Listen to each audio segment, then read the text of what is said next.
A palavra de Deus é viva, perfeita e eficaz. E o registro bíblico de hoje, uma parte um pouco spin-off da nossa série do Exílio a Cristo, nós vamos tratar de alguns temas importantes que aconteceram durante os 400 anos de silêncio profético, não diretamente uma sociedade que dominou Israel, ou uma guerra, ou um período político conturbado, como foi o caso do período dos Seleucidas. Nós vamos tratar um pouquinho de fatos que moldaram a nossa sociedade hoje, a nossa sociedade, pelo menos a parte cristã da nossa sociedade, coisas que mudaram de fato a história contemporânea, coisas que marcaram o nosso tempo, o de hoje, atual, mas que aconteceram nessa época do silêncio profético. Um vídeo à parte sobre o judaísmo foi feito para estruturar a religião, expliquei o contexto histórico, político, porém hoje nós vamos tratar um pouquinho sobre as festas judaicas. Na época da dinastia Seleucida ocorreu o milagre do Hanukkah. O que foi esse milagre do Hanukkah? Nós vamos entrar em detalhes, porém eu vou passar por todas as festas judaicas até para complementar o vídeo do judaísmo. Dentro desse contexto, vamos à primeira festa. Mas antes, explicar um pouquinho o que são as festas judaicas, que são chamadas de Moadim. Lembrando, não sou fluente em hebraico, eu acho que cabe aqui um aviso, eu não sou professor de teologia, eu não sou um teólogo, sou apenas um apaixonado pelo estudo da Bíblia, pelo estudo do contexto histórico, tentando dar um contexto mais histórico para a Bíblia. E essa tradução da palavra Moadim significa tempos determinados no hebraico, tá bom? São muito mais do que meras celebrações históricas, são pontos de encontros designados por Deus, repletos de simbolismo teológico profético, por isso um vídeo à parte, tá? Cada uma dessas festas aponta para vários aspectos do caráter divino, do plano de redenção e dessa relação do povo com o eterno, tá bom? A Torá, que são os primeiros 5 livros da Bíblia, estabelecem festas dentro dessa tradição judaica que foi desenvolvida ao longo de vários e vários séculos. Temos as festas da primavera, que são ligadas à Páscoa, tá? Então vamos lá. Essas festas, a mais importante, talvez uma das mais importantes, é o Pessah. Tem vídeo aqui no canal, eu não vou me estender nela, beleza? Lá no especial de Páscoa, pode procurar aí no canal que tem, tá? O ponto central dela é uma refeição ritualística, realizada na primeira noite ou nas 2 primeiras no exterior de Israel, tá? Então varia muito da tradição, tá? Os alimentos simbólicos é o matzah, que é o pão ázimo, ervas amargas e um osso de cordeiro. Eu não vou entrar em muitos detalhes, como eu falei, tem vídeo aqui no canal. As passagens que falam do Pessah, Êxodo capítulo 12, verso 1 ao 14, Levítico 23, capítulo 23, verso 5, tá bom? Aprofundando o Pessah, o Matzot, que são os pães ázimos, imediatamente após a Páscoa e dura 7 dias, durante os quais é proibido comer qualquer alimento com fermento, tá? O único pão permitido é o Matzah, que é o pão ázimo, que não contém fermento. Os versículos dessa festa explicada estão em Êxodo capítulo 12, versos do 15 ao 20, e Levítico capítulo 23, versículo 6. Todo o simbolismo teológico do fermento, no caso, o hametz, é frequentemente associado ao pecado e à corrupção na Bíblia. Comer pão ázimo durante esta festa simboliza uma vida de santidade, pureza e livre da influência do pecado, tá? Prontidão e obediência, a pressa em sair do Egito, que não permitiu que o pão levedasse, então representando essa pressa em sair do Egito. O pão da vida, simples e sem fermento, pode apontar para Jesus, tá? Em João capítulo 6, verso 35, tá? A festa das primícias ou festa dos primeiros frutos, o Bikurim, tá? Festa dos primeiros frutos é celebrada no 2º dia do Pessah, beleza? E aponta para a primeira porção da colheita da cevada que era apresentada a Deus como uma oferta, tá? Os versículos bíblicos, Levítico capítulo 23, verso 14, do 9 ao 14, tá? Em Deuteronômio capítulo 26, versículos do 1 ao 4. Instruções para essa oferta é um simbolismo teológico de ressurreição, profundamente, talvez ligado também com o Messias, tá? Então, você vê que as festas judaicas, foi bom ter tido um vídeo só para isso, para vocês entenderem que até as festas, tudo remete ao Messias, ao Salvador, ao Jesus, tá? são as primícias dos que dormem, garantindo que aqueles que estão em Cristo, ou aqueles que estão com Deus, né, depende da visão judaica, cristã, também ressuscitarão, está em 1 Coríntios capítulo 15, versos do 20 ao 23, tá? Consagração e gratidão, a oferta das primícias simboliza essa consagração de toda a colheita como ato de gratidão. É uma ideia também que nós temos hoje do dízimo dentro das igrejas, de primícias, de levar aquilo primeiro a Deus, tá? E que todas essas bênçãos serão garantidas e recebidas, tá? Reconhece que toda provisão vem de Deus e a garantia das colheitas futuras, que são promessas de colheitas, simbolizando a promessa de Deus como uma colheita espiritual também, tá? A festa de Pentecostes, falaremos no futuro aqui nessa série sobre o pentecostalismo, e tá aí o que é o Pentecostes, ou Shavuot, a festa das semanas. É celebrado 50 dias após a Páscoa, contando 7 semanas completas a partir da oferta dos primeiros frutos. Originalmente era uma festa da colheita, marcando o fim da colheita da cevada e o início da colheita do trigo. No judaísmo mais tradicional, no judaísmo rabínico, tornou-se uma comemoração à entrega da Torá no Monte Sinai. Os versículos dessa festa estão em Levítico capítulo 23, versículos 15 ao 21, e principalmente também em Êxodo capítulo 19, versículos do 1 ao 6, tá? E temos a passagem cristã de Atos capítulo 2, versículos do 1 ao 4, tá? Falando do dia de Pentecostes, a festa que segundo o pentecostalismo, tá? Assembleia de Deus, Congregação Cristã do Brasil, eles são cristãos protestantes pentecostais, beleza? Vamos entrar em detalhes para explicar após o fim da série. A série praticamente está chegando ao seu fim, temos apenas mais alguns episódios contando esses spin-offs. Após o encerramento dessa série, nós vamos começar a série já linkando a igreja cristã primitiva aos seus remanescentes, aos vários e vários braços que ela criou. Então, após o cristianismo, temos o cristianismo católico apostólico romano, o cristianismo católico apostólico tradicional ortodoxo da Síria, e depois disso o protestantismo, falaremos de pentecostalismo, tradicionalismo, reformismo, enfim, vamos passar por todas as vertentes cristãs, tá?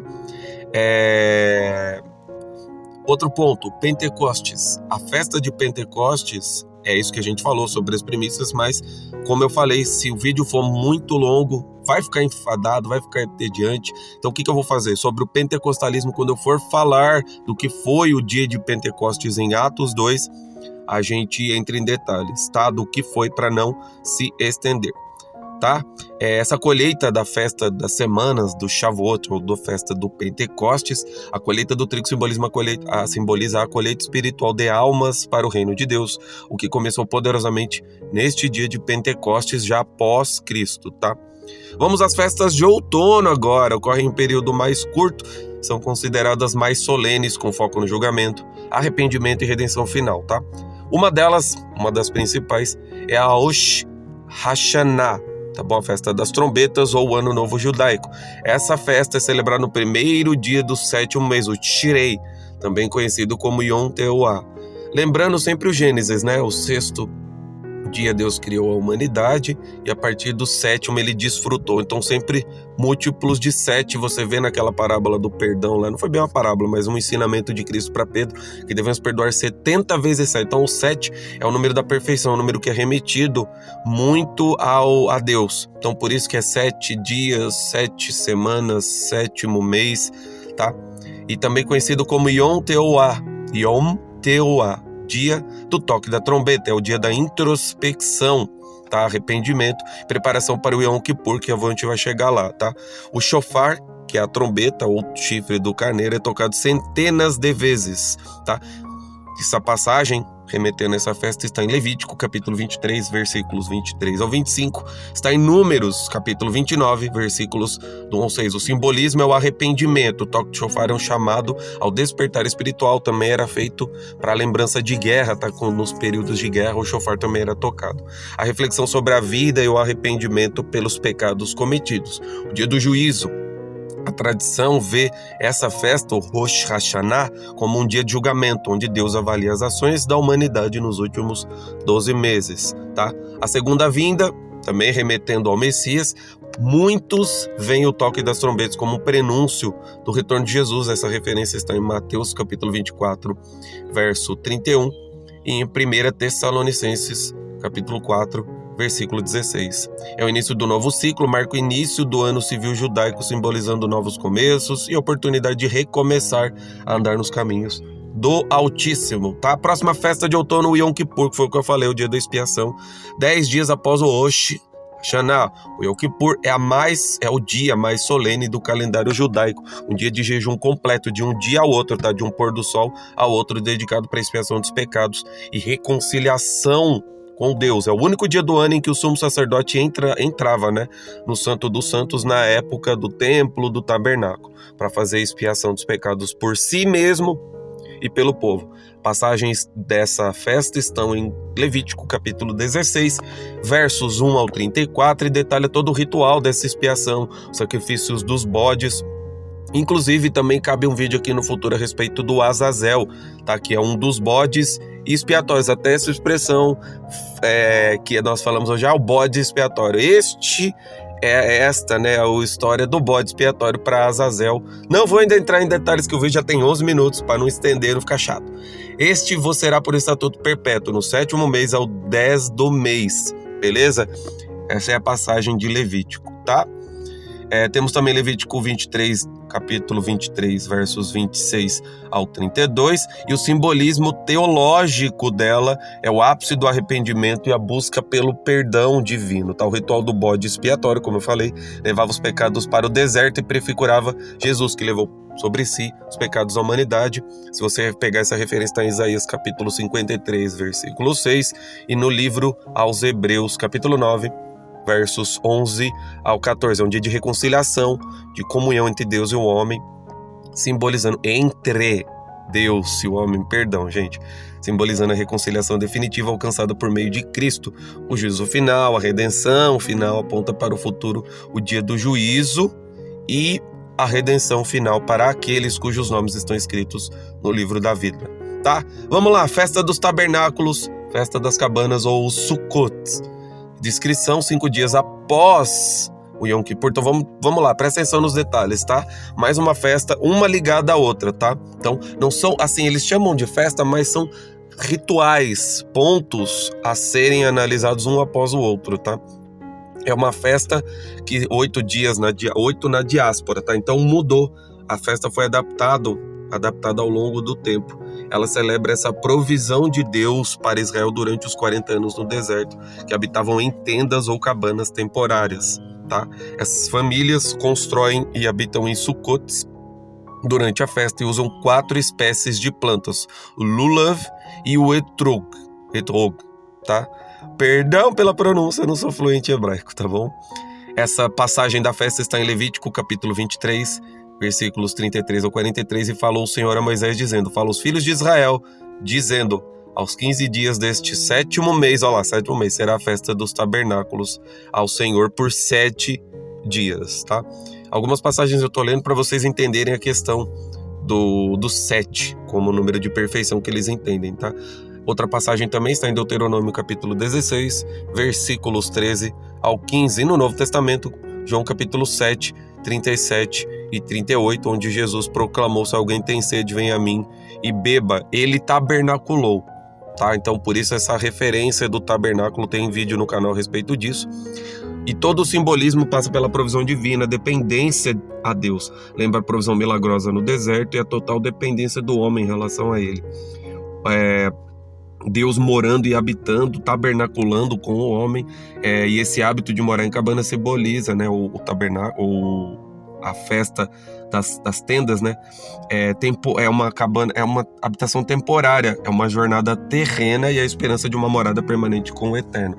Aponta também para o que eu falei agora, João capítulo 1, verso 14, que o João ele deixa claro no evangelho dele sobre o tabernacular, como algo sagrado e temporário aqui na terra, tá? A lembrança messiânica de habitar plenamente com seu povo no céu, tá? Em Apocalipse capítulo 21, verso 3. É uma alegria, uma festa de alegria, de celebração na bondade, fidelidade e na completa dependência que nós devemos ter para a gente ficar bem com Deus, estar bem e Deus estar conosco e habitando no meio de nós, né? A questão do Emanuel, Deus conosco.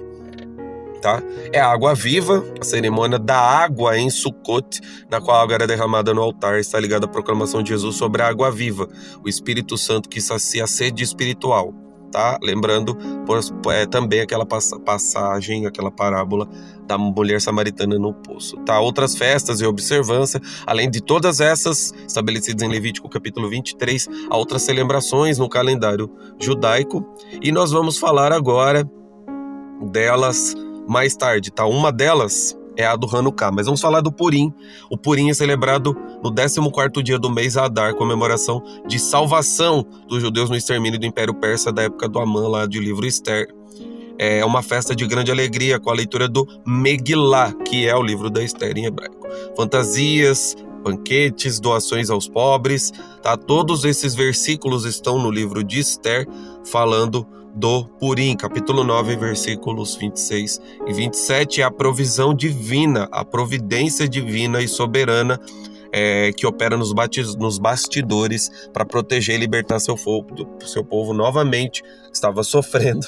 E ele não é explícito, tá? Lembrando que o livro de Esther não comenta o nome de Deus, até porque foi um livro muito possivelmente foi escrito na época desse exílio persa, né, do domínio persa, mas já fica claro o que é.